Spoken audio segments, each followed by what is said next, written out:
Good morning, Colleen. Good morning. Happy 2024. That's right. I'm excited about this year. Thanks for joining me today. So for anyone listening, what we are going to do today is we are going to look. This is one of our first podcasts of the year. I had a little break at the end of 2023. I had a baby. And so we had a couple weeks that we weren't doing podcasts, and we're coming back with a vengeance. And Colleen and I were doing a summary of 23 and a letter looking ahead for 24, and realized that this is something we should really unpack in a venue like this, because there's so much data, and you're getting data right now, specifically looking back, looking ahead from everywhere you turn, especially on the internet. But what we want to do is talk through the data, talk through the statistics, the percentages, all these things you're hearing, but really understand and dig into like the why. What does that mean? What does that mean for agents? What does that mean for the consumer? What does that mean for the industry as a whole? So just sort of what we saw last year, what we expect to see this year, and what's important to kind of make note of right now. So Colleen's going to walk us through really what we're seeing at the moment. Does that sound good? That sounds great. I'm excited about it. Can you give us just sort of from, what do you want to start with? Do you want to start with from a seller's perspective, from a buyer's perspective? Can you give us just sort of like what last year looked like, what we're seeing, and like in a general sense, like what we should be thinking about looking into the next year? Of course. Yeah. I think, God, when you think about what has happened over the last, and I'm going to go ahead and say over the last 4 years now, right? So if we rewound back to January of 2020, none of us knew what we were in for. It started out as a normal year in the real estate market. And then all of a sudden, as we all know, March came and there were shutdowns being issued, and there was a pause, big pause in the real estate market for a little while. Now, some markets unpaused and it turned into an absolutely wild frenzy, and other markets remained unpaused. So the urban markets kept rather quiet for a while.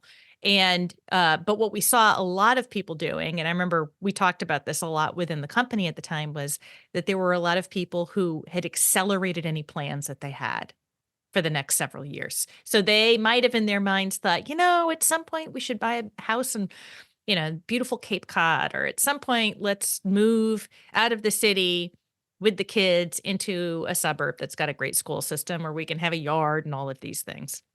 And there were all these kinds of thoughts that people had, future plans. And when COVID hit and people were stuck in their homes, it changed everything. And Mhm. part of it was that there were some people who said, listen, let's accelerate those plans. So rather than waiting for 5 years, let's go now. So that was part of it. Some of it was because all of a sudden the home that they were in was no longer just their home. It became home, school, the gym, work, you name it. Right? That one building suddenly needed to fulfill a lot of needs that consumers suddenly had. So there was a massive change that occurred, and a lot of people had to make pretty quick decisions and make some moves in a relatively short period of time. So a lot of that occurred. The other thing that was happening at the time that was a factor, of course, was the fact that borrowing money was very cheap. The mortgage interest rate was in the threes in many cases, right? So that meant that people could offer more on homes. There were a lot of things that they could do. So then COVID starts to dissipate in many ways, at least the impact on the consumer did. People were able to move about freely, and a lot of things started to change, including the fact that the federal government had to wrestle with the inflationary rate that was so incredibly high because there was so much money pumped into the economy in a relatively short period of time. So they started making some alterations to the Fed funds rate, which of course is not the mortgage interest rate. However, it did have a very big effect on the mortgage interest rate. And we saw the mortgage interest rates more than double. It was volatile for a while, and that put pause on the real estate market again. So there were a lot of people who said, we were thinking about moving, but let's hold off. Mhm. We're And selling. that's right. It became a really different set of circumstances for a lot of people who said, I don't really want to trade my 3% interest rate for a 7% interest rate or an 8% interest rate, because they were starting to do some interesting math there where it just didn't make sense for some folks. It also changed the affordability rate for a lot of people. I mean, there were some people who were all prepared to move into a new home at a certain interest rate, and then with the new interest rates, suddenly it changed their affordability picture and their Because the perspective. prices didn't go down. I think that's an important piece. I think that's what everyone Yep. anticipated, right? Because the Yep. buyer pool is so big. So typically, That's right. if people can afford, just kind of like Yep. saying like super clear, like if people can afford $800,000 and there's a pool of 10 buyers for one specific house in one specific town, and interest rates double, you would presume that everybody's pre-approved based on what they can afford monthly. Now that's going to come down to 600,000 and that same pool, but it doesn't, because there's a much bigger pool that can afford it. Some people aren't even borrowing money, right? So the prices haven't changed. The houses remain the same, really. I mean, if anything, and so that buyer is frustrated. Very Because I was at frustrated. 1.2, now I'm at 800,000. Yep. But the houses haven't changed, so I'm in a much smaller house, and that's where the frustration really, I think. And then the sellers are sitting, like you said, on a good rate, and they're like, now to me, the cost is very different to move this. That's right. And we have, a number of people who, from some of the older generations, who are sitting on multiple homes because there's no incentive to sell any of them. And there have been a lot of cultural shifts that have happened, right? So we have a shift toward people working from home, which is a big one. Even people who have gone back to work in some way, many of them are working in a hybrid capacity. So they're not really thinking about their daily commute anymore because they don't have a daily commute. We are starting to see some of that shift now, as some companies are bringing people back into the office, even if it's 3 days a week. And if your commute is now suddenly 3 hours each way, boy, that math doesn't look so good either, right? That's not what people are looking for. But one of the other cultural shifts that have really happened is, I mean, I remember growing up, once you retired in your 60s, you moved to Florida. It was kind of what everybody did. They moved to the South. They wanted to be in warmer weather and everything else. And we're starting to see that some people aren't doing that. Maybe they do have a place down in Florida and they're sunbirds, so they're going down there, or snowbirds rather. They're going down there during the winter so that they can avoid the frigid temperatures of New England, and they don't want to shovel and do all of that stuff, but then they're coming back home. And we're finding that a lot of people are, first of all, working, especially in Massachusetts. They're working well into their 60s, 70s. Some people are working into their 80s and 90s. I mean, if you have that capability and you enjoy your work, why wouldn't you, right? So we're seeing some of grandchildren are that. coming later. That's right. Grandchildren are coming later. A lot of people had grandkids that were, somewhat grown by the time they thought about going in. Now it's like they just got their grandkids That's at right. 70 something. And That's right. that Florida thought that sounded great is like, well, what does that mean for these younger years and things like that?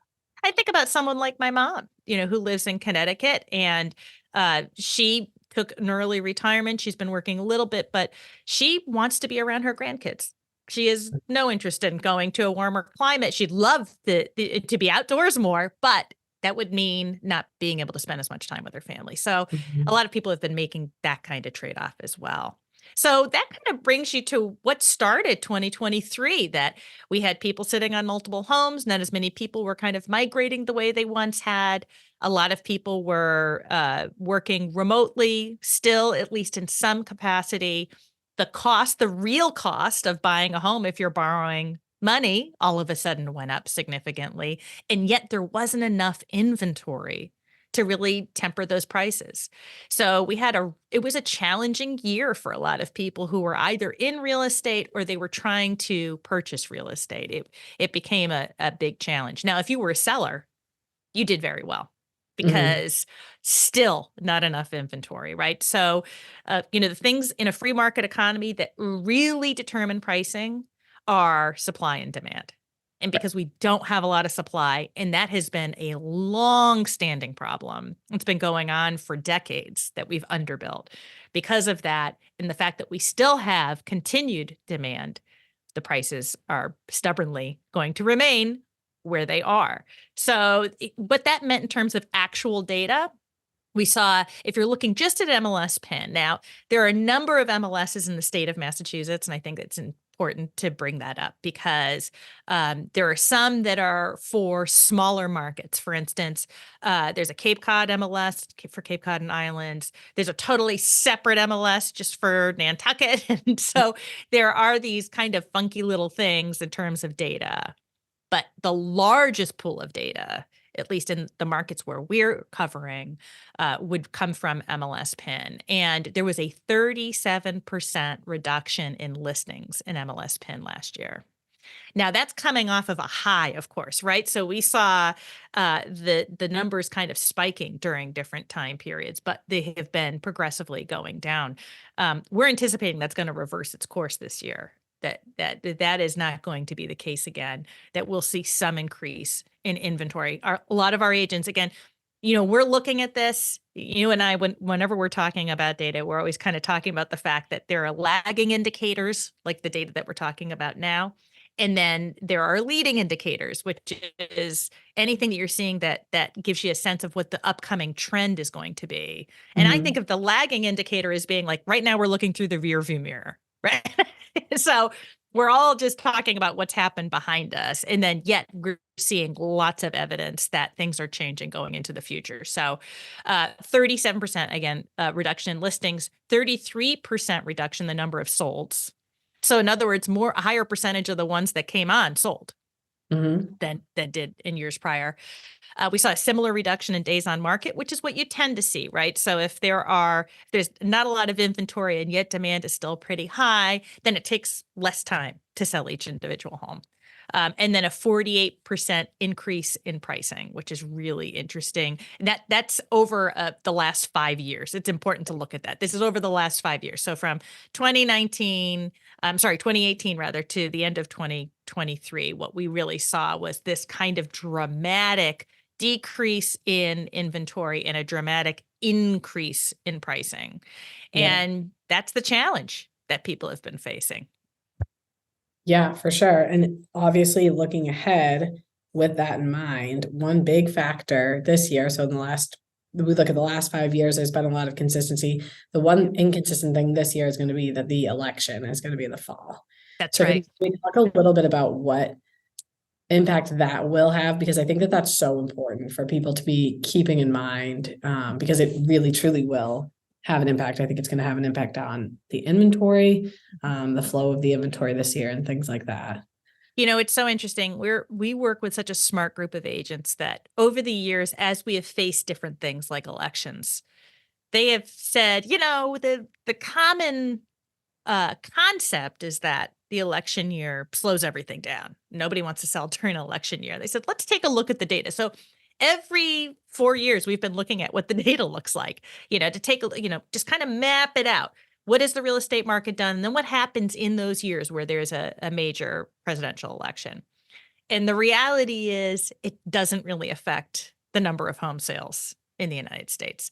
So we don't see that having an effect. What it may do is front load the market a little bit. In other words, there may be a time period around election time where people are less likely to want to transact, but that just means that if it's in their plan to transact this year and to make that move, they're probably going to do it a little bit earlier. So not necessarily wait for that middle fall market. Yeah. So it's interesting. There are ways to mine the data for things like that. And that data comes from the National Association of Realtors. And actually, I'm happy to make sure that we can include that as a shareable document in our notes so that people can take a look for themselves. I mean, right. When you look at it, it's very clear.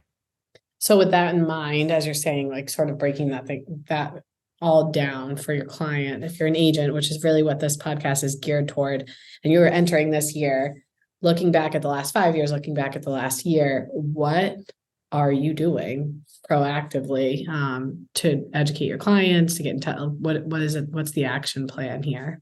So I think one of the biggest challenges that agents have, and this goes on constantly. However, it is exacerbated during either when you're coming out of a lull in the market or going into a lull in the market, or you're coming out of a peak or going into a peak, is that the consumer is hearing data that is old. again, they're looking at the lagging indicators. So someone who's writing a news story is going to go to the record to see, well, what has been happening? What does the data look like? And the fact is the data, again, is from a constricted market. And what we're hearing right now is that a lot of homeowners are calling our agents and saying, we want you to come and give us a price on this house. So that's an indicator that people are feeling pretty confident that it's a good time to make this move. I think the volatility of the mortgage rates has ceased, and now people have a sense of what those rates are going to be like. Is it going to be bumpy for a little bit? It probably will. Because again, we're just really not sure what the Fed funds rate is going to do. It's going to all depend on how confident they are that they're getting close to that 2% inflation target, right? So, and then that will have an effect on how people feel about the rest of the market. The mortgage interest rate is actually, it really rides on the 10-year bill, right? The Treasury bill. But however, that's affected by a lot of different things. So at some point, it'd be really fun to have somebody who can kind of dig into the details on that, because I think a lot of agents are pretty confused about how those rates come about. But I think if I were an agent, I would be looking at the difference between that lagging indicator that the sellers are hearing about, the potential sellers, and what is actually happening. So I would be calling every single one of the people I knew in my sphere of influence to say, you own a home, you've probably heard the news stories, but let me tell you what's actually going on right now.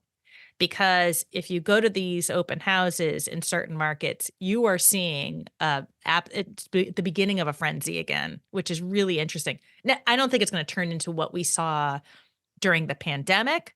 And that was just a wild imbalance anyway. So that's not something we really want to see come back. But I do think we're going to see a balanced market, but with more inventory. And I think that's going to move things along. So I would be calling all of those folks to explain that. And the reason that you want to call them is you want them not to make a mistake. And, I remember last year having a conversation with someone, and it was not someone through work. It was through something else. And the person said, we've had a house on the Cape for a while. We wanted to sell it because there's some things that we really wanted to do with that money. But, with the market being what it is, we decided to rent it for another year.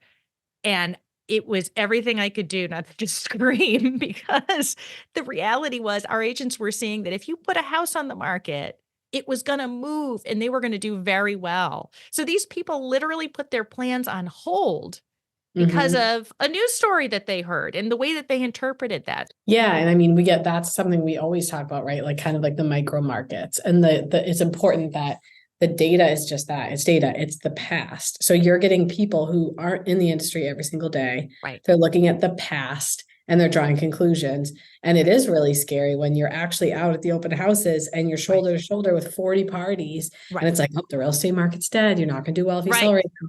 And it's really unfortunate because there's no national news story on the real estate. That's right.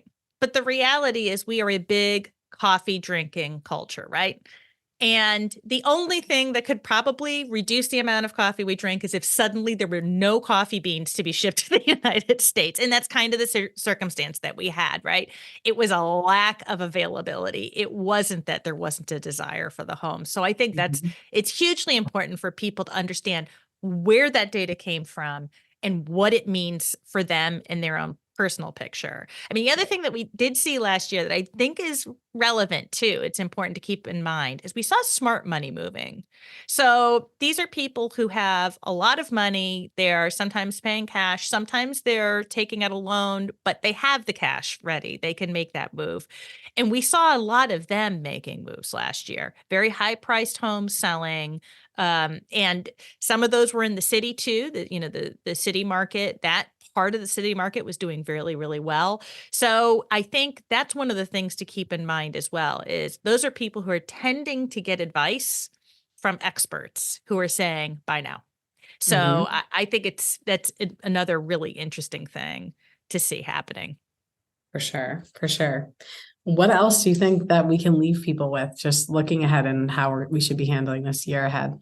Well, there's one more thing that I'm going to raise that actually has nothing to do with the real estate market on the whole, but I think, it did affect partially last year in terms of how consumers were starting to talk about the industry. And we believe strongly it's going to affect this year, what's going to happen in the industry. And that is that there were some lawsuits that occurred. And the lawsuits had to do mostly with buyer agent commission and how in this industry, agents take the money from the transaction in order to pay out different parties. And there was a lot of confusion over that. Unfortunately, in some of the news media articles that I read, actually, many of them, they did not portray the industry not only nicely, but accurately, which is a problem. As a matter of fact, as I read some of those things, I laughed out loud because they were just so far apart from how So we inaccurate. operate, Mhm. completely inaccurate. So I know that there are some people who have been reading those stories, they've been hearing about them in the news media, and they're asking questions about, well, wait a minute, how do you, Mr. or Mrs. Agent, get paid? And how does that work? And can I negotiate that? And so I do think that we're going to see some shifts there because of that. In all likelihood, there will be a change to how agents are paid. It's what we're anticipating. So we have been encouraging our agents to go ahead and be working with buyer agent agreements because we want to make sure that it is abundantly clear to each party who is being paid, how they're being paid, how much they're being paid, all of that. We've always, Transparency. that's right. We've always been really valued transparency. So it's super important to us. And so there are likely to be some shifts in the industry. There'll definitely be some shifts over the next year in terms of how some folks are working. And that's another great thing you could reach out about too. Was surprised how many people just in my sphere, family, friends, have asked in the last couple of months, like, what's going on with that lawsuit? And for us, we're like pouring over it. But obviously, sometimes you're busy and you don't really know. And I think it's really important to educate yourself on just knowing what's your answer to that, because it is pretty simple. And it's not that complicated. They want it to feel complicated. It's like anything. It's like the market, it's the news, Yeah. not to make the media out always to kind of point to the media and say they don't know Mhm. what they're talking about. But at the same time, that's what we're dealing with. We're dealing with people reporting on things that, they may not really know that well. And the fact is that you can know it that well and you can be the resource for your client. And I think coming into this year with all the uncertainty, because the election will make people pause. Yes. Right. So even whether or not the data suggests that that's going to make an impact, it's going to make people pause. So you have the election to sort of discuss, right? What does that look like in the past? Yeah. You have the general market to discuss, right? I went to this many open houses last weekend. I saw this many parties. I just want to set the record straight. And you have this lawsuit that you might think, why don't I just whistle past the graveyard? Like, I don't want to bring that up. Yeah. But nobody hasn't heard about it. And even if they haven't, you can describe what's going on so quickly, but it Yep. gives you 3 reasons to touch base with your sphere. And one of those 3 reasons I think will be relevant to basically anyone. Yep. And it's just giving someone a call, educating them on what's going on, taking matters into our own hands. If we are frustrated continuously with the media and how they're portraying the industry, the market, we can kind of pivot and say, I'm going to control that message. I'm Yep. going to be the one to reach out. So I think we should take a deeper dive into the lawsuits, because I think that that's going to be something that continues this year. And if someone hasn't heard about it, they're going to. And I would love to do that with you, even just a short podcast for next week. If we can go through for the agent, like what high level, what is going on? We know everybody's busy and they might not have had a chance to really dive into it yet.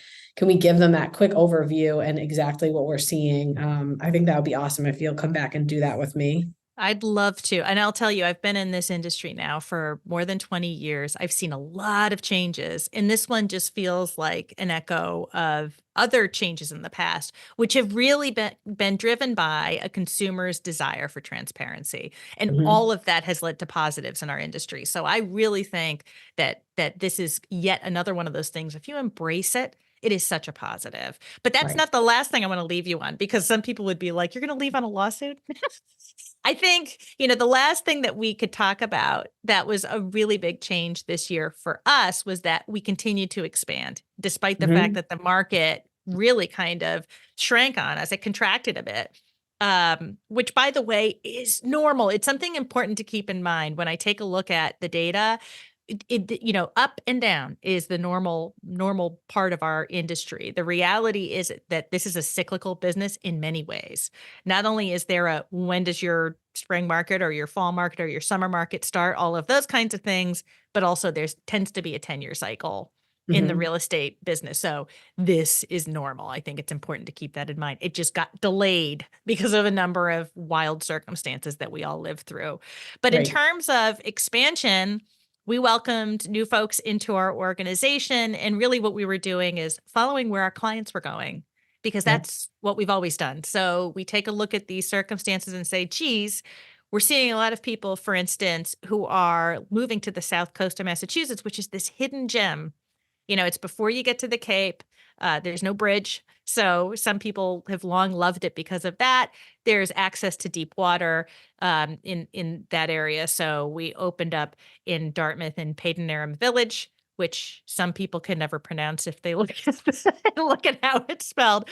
But I have had a long history with that part of the state since I went to school down there. So went to college there. So it was so nice to be able to invite those wonderful people. And I know that you had the MCM team on the podcast at one I point, did and at the so beginning of sweet. last year. That's Mhm. right. And then we also expanded up into Newburyport because our Manchester by the Sea team, which is fabulous, we were really learning that the whole North Shore is just expansive.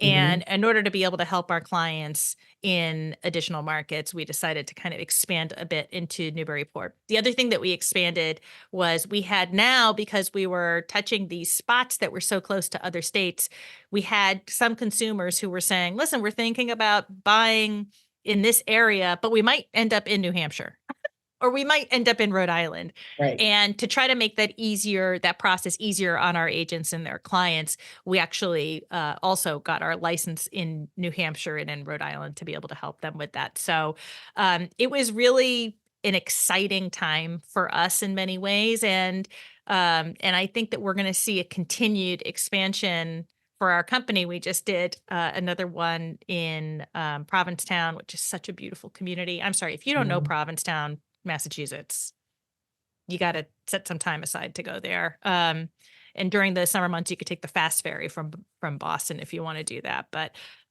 beautiful little area, and then there may be more coming. So we are very excited about that. Again, in all of those circumstances, what we're trying to do is figure out, can these people help us grow? Can we help them grow? And are they a similar culture? And Mhm. last year we found two that were so perfect for us. And then we started off this year with one that was so perfect. And again, that's what we're looking for. So we're very excited about that. Yeah, and then in the light of everything that's going on, just sending that message that we're here to stay. We're going to continue to grow and expand and double down for our agents, for our clients, and I think that's really important to sort of remember that that's our strategy. And Yep. we had a big year and even bigger things ahead, I think. I'm so excited. I think 2024 is going to be a great year. It was clear to me that the market contraction was really going to be squeezed the most in 2023.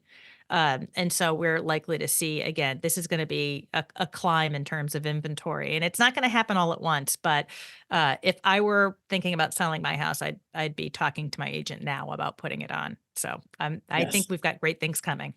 me too. Thank you so much for being here. Thank you.